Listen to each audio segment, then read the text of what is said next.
Hey there people of the internet, my name is Sivana and welcome to my studio. Today's video is on the fourth and final member of our D&D party with Vinthara, Noel, and Oramus. He is the most orc barbarian to ever orc barbarian. But before we get into it, I just wanted to remind you guys that I am open for commissions. So if you like this style of character portrait and want one for yourself or for someone you know, please contact me through my email down in the description. Now let's just get into the drawing. So this is 33. He hasn't revealed his real name to the rest of the party, and only Oramus knows it and knows his true name through a blood-packed bonding session that they had one night. And I, for some reason, didn't record his initial sketch. I sketched all four of them at the same time and in the same recording, so I don't know why his got cut off. But anyway, he is a big buff half-orc, though he looks more like a full orc because he is huge. I also accidentally made him way too pretty. I just can't help it. I just draw really pretty characters. The player's name is Nick and is Tamra's significant other. He has also never played D&D before and wanted to try it out after watching our first session.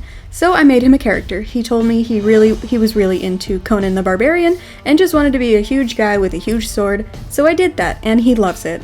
Like any good orc barbarian, 33 solves all of his problems with lots of violent violence. He's not just some dumb brute though. I had Victor roll his stats, and he doesn't have anything below 13, so all pretty good, and he is smarter than even Noel, according to the intelligence stat, but nothing else. But he just really enjoys violence, and would probably be a murder hobo if the rest of the party didn't stop him. He kind of just joined the party through happenstance. He was traveling with a human rogue named V, who I made for Jake's wife, Christine, and she was pure chaos, Steely McGee, who did not get along with Vinthara at all. They all met on a carriage bus tavern thing that was headed toward the capital. They got into a bar fight, stole some stuff from a random innocent woman, 33 and V by the way, not our main crew, they're good. They fought some troglodytes on the road, had some disagreements with their moral alignments, but then they arrived at the capital and V was gone and she has not been seen since. Because Christine is a freaking doctor and is way too busy to play with us and that is totally fine. She's a doctor. Like, that's okay, dude. So 33 kind of just got adopted by the crew and has been a source of fun, chaos, and dope fighting moments ever since. He even got a wolf pet, who he named 32, but I didn't feel like recording that drawing, so you'll see it at the end. Now time for a little bit of lore on the orcs. So in my world, there are culture groups of multiple races. The Dendari are made up mostly of dwarves and orcs with some gnomes. They live in underground settlements or mountaintop cities and have two factions that their people split off into. Most of the dwarves and all of the gnomes are the scholars, the mages, inventors, and political figures, while the orcs, half-orcs, and very few dwarves are the military protectors, soldiers, and laborers, the big buff ones who fight and build things. And 33 was one of these soldiers, but he left the service because he didn't like their rules and wanted to just do whatever he wanted.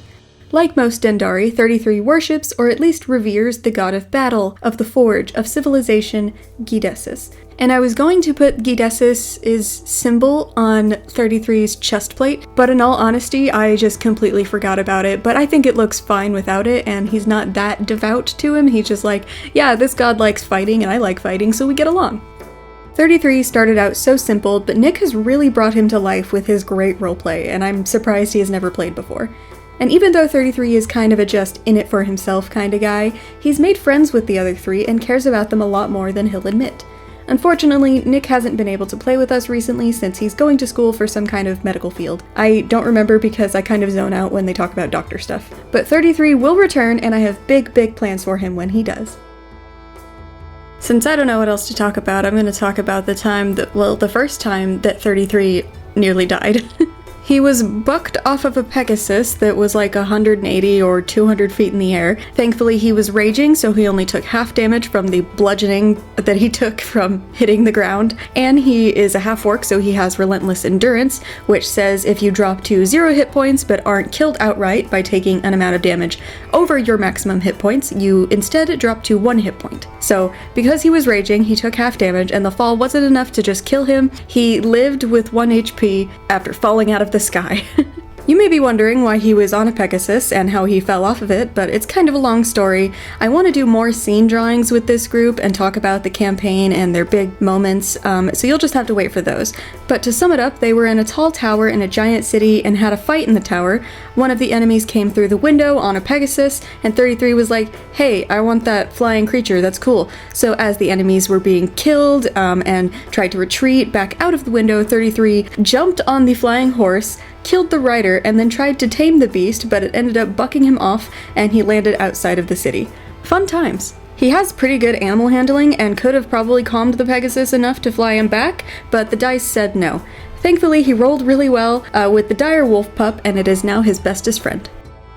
They have had so many adventures, and it doesn't do them justice to summarize them here, so there will be more story videos in the future. They're going to be different from my D&D comic style. They're going to be more like just one scene that's done really well instead of my goofy style, and then I will just have story time talking about the campaign and not really talking about the art.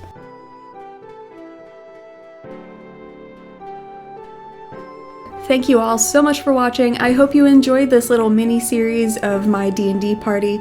It's interesting because it's like, they're not my party, I'm not in the party, I facilitate the party, I'm the DM, and I tried to get the scaling as accurate as possible. So Vinthara is like 5'9", 5'10"-ish.